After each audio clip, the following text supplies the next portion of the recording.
आज आएको छु तपाईहरुसँग दुःख सुख साथ र म जहिले राष्ट्रियताको कुरा गर्छु।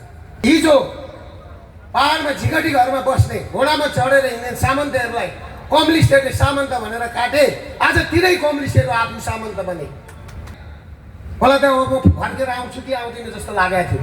5 महिना अगाडि यही ठाउँबाट मलाई हातकडी लगाएर खड्गप्रसाद ओलीले लगाएको थियो। मेरो छोरालाई हातकडी लाग्यो, मेरो श्रीमतीलाई हातकडी लाग्यो, मेरो छोरी पढेर आएको छोरीलाई हातकडी लाग्यो। यसको बदला त म लिन्छु। एक लिन्छु, दुई लिन्छु, तीन लिन्छु। मैले त्यतिकै चान्छु नै यो लडाइँ छेडेको होइन। यहाँबाट जितेर जाने घिमिरेले के बनायो? म बहुलै हुँ, तर गरिबलाई धनी बनाउने बहुला हो। गरिबलाई धनी बनाउने, गरिबहरूका घर जग्गा खोसिएका घर जग्गा फिर्ता गराउने बहुला हो। जनतालाई दिनुपर्छ भनेर आवाज उठाउने बालकुमारीका 2टा युवालाई चाहिँ हार्दिक श्रद्धाञ्जली भन्न चाहन्छु। यस्तै गरी 3 कुने 15 गतेको घटना आज आएको छु तपाईहरुसँग दुःख सुख साथ किनभने मेरो साथी त्यो ठाउँमा गाडिएको छ, म जन्मिरहेको साथी। त्यो माया छ, त्यो ममता छ नेपालप्रतिको म माथि। र म जहिले राष्ट्रियताको कुरा गर्छु। राष्ट्र जोगाउँ, राष्ट्र जोगाउनलाई पहिला नागरिक जोगाउनु पर्छ। नागरिकलाई जोगाउँ। मैले आज लघुवित्तको कुरा उठाउँदै गर्दा ब्याङ्कले 16% 18% ब्याज लियो बाबु, कागज गरायो। हिजो पहाडमा झिगटी घरमा बस्ने घोडामा चढेर हिँड्ने सामन्तहरूलाई कम्युनिस्टहरूले सामन्त भनेर काटे, आज तिनै कम्युनिस्टहरू आफ्नो सामन्त बने। हो कि होइन भन्नुहोस् त? यही ठाउँ होइन विष्णुप्रसाद विमली जसले 21 सालमा सिनेमा हल बनाएको थियो, धर्मप्रसाद ढकाल जसले ठुला धानका मिलहरू खोलेका थिए, त्यस्ता मान्छेहरूलाई खड्गप्रसाद ओलीहरू, राधाकृष्ण मैनाली, सिपी मैनालीहरू यहीँ हुनुहुन्छ। हाम्रो एकजना के समथिङ गौतम एमालेका मनगौन गौतमहरूले पञ्चराका पासाले हानेर मान्छे मारे होइन। त्यतिखेर उद्योगपति मार्नु भनेको आजको दुर्गा प्रसादलाई मारे जस्तै हो। दुर्गा प्रसादलाई मारे जस्तै हो। मैले के लगेँ? मलाई त अब फर्केर आउँछु कि आउँदिन जस्तो लागेको थियो। 5 महिना अगाडि यही ठाउँबाट मलाई हातकडी लगाएर खड्गप्रसाद ओलीले लगाएको थियो। आज खड्गप्रसाद ओलीको जिल्लामा खड्गप्रसाद ओली लुकेर बस्नु परेको छ। मलाई हजारौँ नागरिकहरूले फुलमाला लगाएर पठाएका छन्। किन भन्दाखेरि म सत्यमै हिँडेको मान्छे हो। अभियान बनाएर अनि के राजनीति गरेर केही मान्छेहरू मोज मस्ती गर्ने, त्यसैको परिणाम हो आज खड्गप्रसाद ओलीहरू लुक्नु परेको। त्यसैको परिणाम हो आज शेरबहादुर देउपाहरू लुक्नु परेको, कुटै खानु परेको। कुम्बासी तिमीलाई कसले पत्याउँछ? मैले यही हुन्छ भनेर मैले पटक भनेको थिएँ। मैले हरेकपल्ट भनेको थिएँ बङ्गलादेशको बाछिटा नेपालमा छिर्यो, तिमीहरूले कट्टु लगाएर भाग्नु पाउँदैनौ। तिमीहरूका कट्टु बोकेर जनताले हिँड्छन्। तिमीहरूलाई पागल कुकुरले लाई ढुङ्गाले हान्छ नि जसरी त्यसरी हान्छन् भनेको हामी कि हानेन? हाने होइन। मैले के भनेको थिएँ? यी ज्यानमा रहन्। मैले के भनेको थियो? यी ज्यानमा रहेको मूर्ति लगेर सुखानीमा शहीद बनाएर राखेको छ। ज्यानमा रहेको मूर्ति त्यो उखालेर फ्याँक्न पर्छ। जबसम्म त्यो उखालेर फ्याँकिँदैन तबसम्म यो झापाले अब मुक्ति पाउँदैन। झापामा साँच्चीकै राष्ट्रप्रेमी, देशभक्ति र दुर्गा माताको भक्त दुर्गा प्रसाईको जन्म भइसकेको छ। तपाईहरुलाई बचाउन, नेपालीहरूलाई बचाउन। मेरो छोरालाई हातकडी लाग्यो, मेरो श्रीमतीलाई हातकडी लाग्यो, मेरो छोरी पढेर आएको छोरीलाई हातकडी लाग्यो। तर तपाईहरु रमिता हेरेर बस्नुभयो। के को लागि हातकडी लगाए मेरो छोराछोरी? के को लागि मैले मेरो परिवारै बलिदान दिएँ? बलिदान तपाईहरुले बाँच्नु पर्छ भनेर, तपाईहरुलाई बचाउनको लागि मैले मेरो परिवारै बलिदान दिएँ। मलाई के थियो? दुर्गा प्रसाईले ब्याङ्कको ब्याज तिरेन। नेपालको इतिहासमा सबैभन्दा टाइममा बिजुलीको बिल तिर्ने मान्छे भनेर म हिरासतमा हुँदाखेरि त्यो कागज हितमान साकेर दीपक खड्काले आएर प्रमाणपत्र दिएको मलाई। मैले 3 वर्षदेखि लडेँ। टाइममा ब्याज बुझाउने मान्छे आज 6% ब्याजमा आइछ 7% ब्याजमा आइछ पल्ला राम्रो भएको छ यिनै सटरभित्रका होइन अनि यिनीहरू सटरभित्र बसेर मेरो कुरा काट्छ यसलाई लाज शरम घिन छैन यिनीहरू त मारवाडीका कोठाला मारवाडी काठमाडौँमा बस्छ यिनीहरू सामान बेच्छन् यहाँ म यिनीहरूलाई मालिक बनाउन चाहन्छु त्यो पनि नेपालको मालिक बन यहाँ हेर्नुहोस् यो कर्जा सूचना विभागले पनि के भन्छ नेपाल विद्युत प्राधिकरणको यसले के भन्छ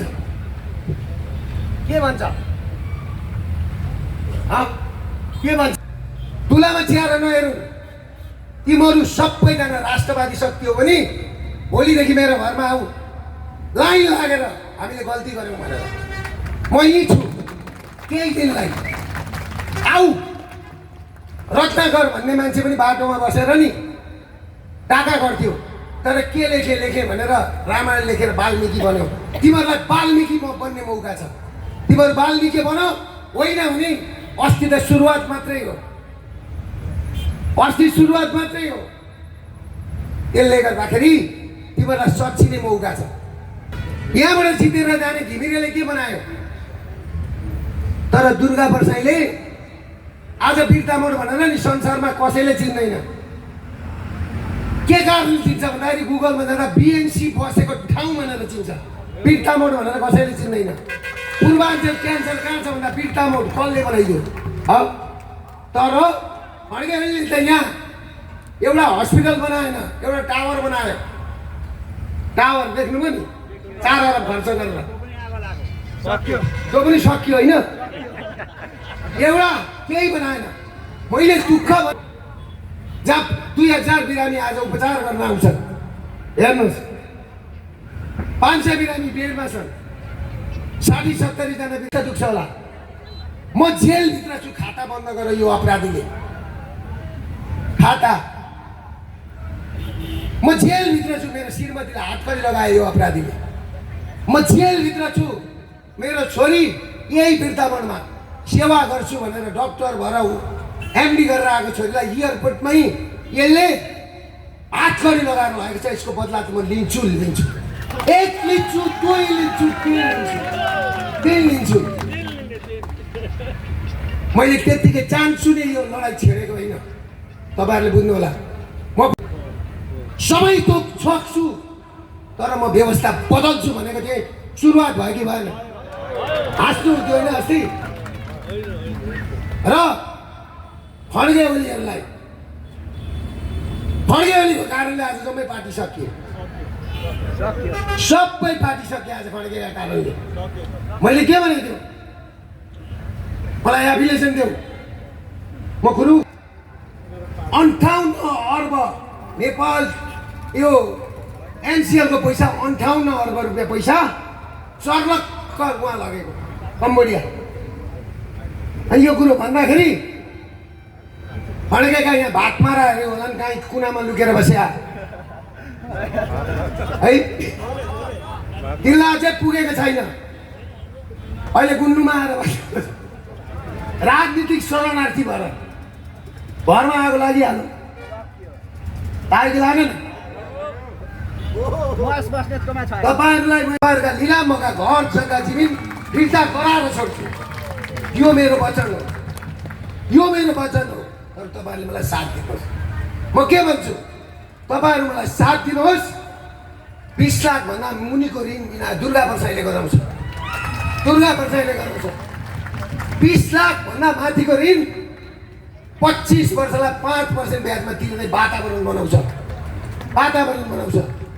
भनेको त्यसको नागरिकता चलेन त्यसको पासपोर्ट चलेन त्यसले धारामा पानी पाउँदैन त्यसको बिजुली काटिन्छ मैले ऋण लिएँ व्यापार बिग्रियो व्यवसाय बिग्रियो राजनीतिक कारणले यही सेन्टर होइन सबै सटर बन्द छ कमाउने भनेर खोलेको होइन बाउ पनि ब्ल्याकलिस्ट छोरो पनि ब्ल्याकलिस्ट पेटमा जन्मिँदै गरेको बच्चा पनि ब्ल्याकलिस्ट हुन्छ यस्तो पनि कानुन हुन्छ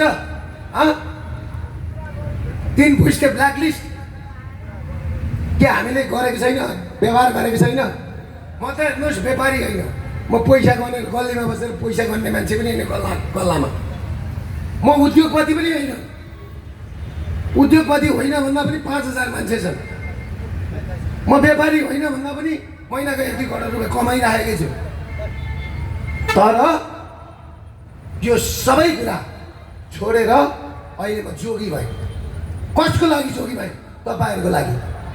तपाईँहरूको लागि मलाई प्रधानमन्त्री वाट नेक्स्ट? प्रधान सेनापतिज्यू, यो सरकार फेलियर भयो भने नि त्यो अर्को सरकार थाम्ने मान्छेको तासमा कहल गुलाम मिसी बादशाह एका हुन्छ। कहल र गुलाम फ्याक्दा हुन्छ भने तपाईँ मिसी बादशाह एका किन चलाउनुहुन्छ? अन्तिम अस्त्र भनेको दुर्गा परसाई हो। दुर्गा परसाईले दिन के हुन्छ भन्दा 20 लाखभन्दा मुनिको ऋण बिना हुनुपर्छ। मेरा एजेन्डा लागू हुनुपर्छ। म तपाईँहरूका घरमा गएर गुन्द्रुक र भात कुनै बढी गाड बिना तपाईँहरूका घरमा गरिबका घरमा बसेर भुइँमा बसेर गोबारले लोटाका ठाउँमा बसेर भात खान सक्ने प्रधानमन्त्री खोजेको छ यहाँ। त्यो प्रधानमन्त्री खोजेको म त सबै कुरा भोगेको। घमण्ड गर भन्छन्। नेपालको महँगो गाडी चढ्ने मान्छे पनि मै हुँ। राम्रै ठाउँमा पनि बसेको छु। छोराछोरी राम्रै पढाएको छु। मैले बाँचेको जिन्दगी बरु जोगी हुन्छु तर यो नागरिकहरूलाई बचाउँछु भनेर लागेको मान्छे हो। तपाईँहरूले मलाई चान्स नै नसक्तिको बिर्को खोलेन भने तपाईँहरूका लास उठाउने मान्छे अहिले दिनमा हुँदैनन् घरमा। देख्नुभयो होला नि हिजो अस्ति यहाँ हाम्रो दुर्वसुबाकोटी दाइको हाम्रै हस्पिटलमा 4 दिन ल्याएर लास राखेको छोराछोरीले। एउटा लासले छोराछोरीको पर्खाइमा 10 दिन 15 दिन सम्बन्ध हो। न आज मखमली फुल र सयपत्री फुल टिपेर माला बनाउने दिदीबहिनी घरमा छन्, न माला लाउने दाजुभाइ घरमा छन्। सबै विदेश पठाएको छ। विदेशबाट पठाएको पैसा पनि फेरि मारवाडीले चलाएको छ। हो कि होइन भन्नुहोस् त? मेरो भनाइ यही त हो। लघु वित्त उनीहरूकै, रिइन्सुरेन्स उनीहरूकै, रेटिङ कम्पनी उनीहरूकै, स्टक एक्सचेन्ज उनीहरूकै, गाडीका सोरुम उनीहरूकै, बिस्कुट उनीहरूकै, सटरमा बस्ने चाहिँ गोठाला नेपाली। अनि मैले व्यापार गरेँ भन्छ। व्यापार गरेको त ऋण तिरिहाल्थेँ। आर्थिक क्रान्ति हो। नमस्कार दादा। हेर्नुहोस् त, आज मैले अघि भने नि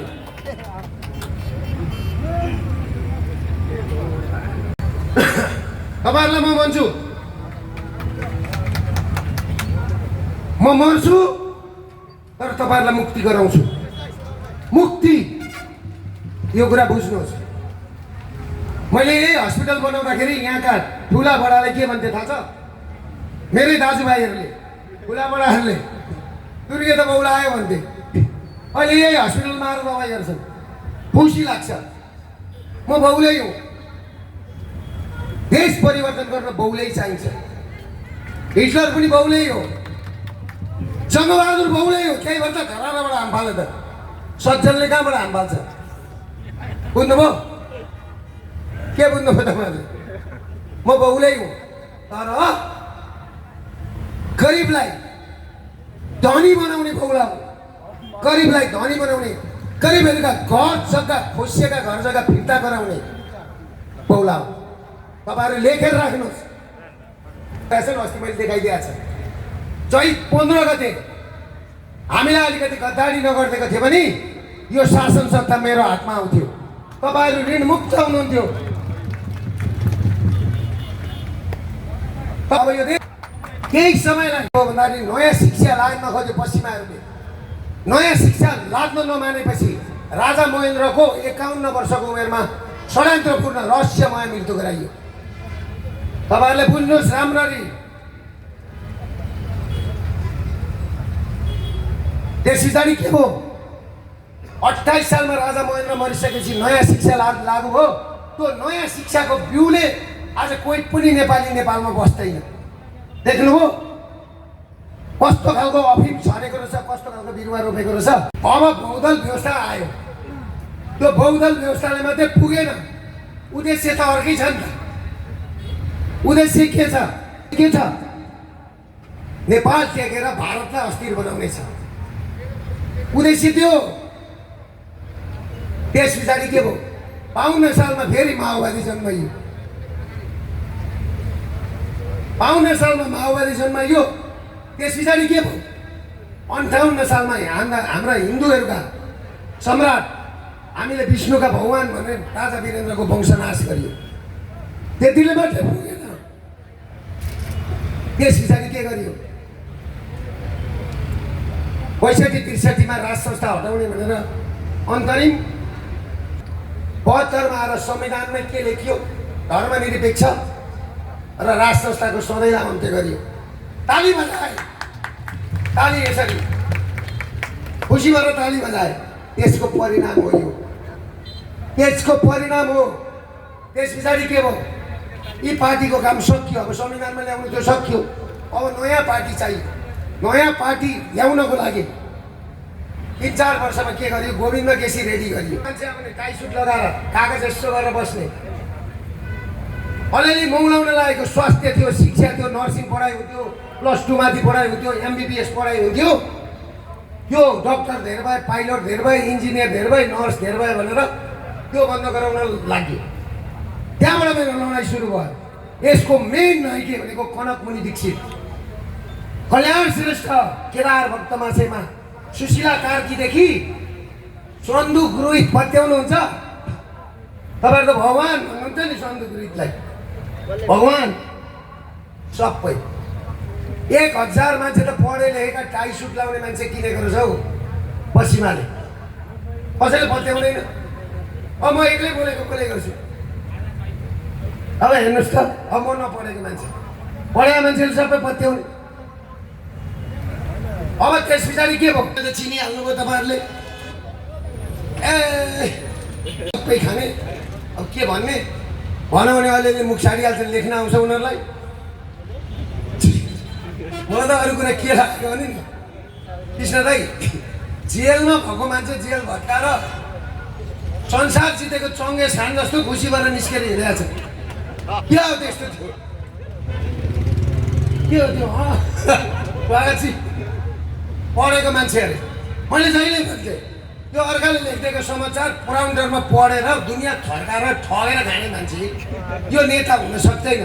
नेता भनेको त त्यहाँको माटोसँग मिलेको हुनुपर्छ, घाँस काटेको हुनुपर्छ, गोबरको गन्ध थाहा पाउनुपर्छ। त्यो नेता नेता हुन्छ जनताको नेता। के हो अब तपाईँहरू? अब मैले यो सबै पत्ता लगाएर अस्ति बालेनको विषयमा बोल्दाखेरि होइन बालेनलाई केही भन्नु हुँदैन भन्छ। अनि के बालेन शिवजी हो कि बालेन पार्वती हो कि भगवान विष्णु हो? म त त्यस्तो लाग्दैन। मेरो बाले सर मैले निकाल्ने नि त, निकाल्ने होइन। सबै जन्मकुण्डली मैले निकालिदिएपछि अहिले चर्चा चल्दैछ। त्यति मात्रै छैन, त्यो त 10 मिनटमा मात्रै 2 घन्टाको अरू आउँदैछ। आज दसैँका टाइममा जेनजी ग्रुपले आन्दोलन गरौँ। सबैभन्दा बढी घाटा चाहिँ मलाई हो। 100 जनाभन्दा बढीलाई निःशुल्क उपचार गर्दैछु अहिले। हेर्नुहोस् त, यहाँ 4-5 करोड रुपियाँको चाहिँ मलाई चाहिँ चुनाव भयो। नाम चाहिँ फेरि बालेनको आउँछ। यहाँका मिडिया, यहाँका पत्रकार साथीहरूलाई गएर के भन्छु भने एकपल्ट बिएनसीमा कतिले उपचार गरे फेरि है यसो भल्बिन्छ। सुन्नुहोस् है कुरा,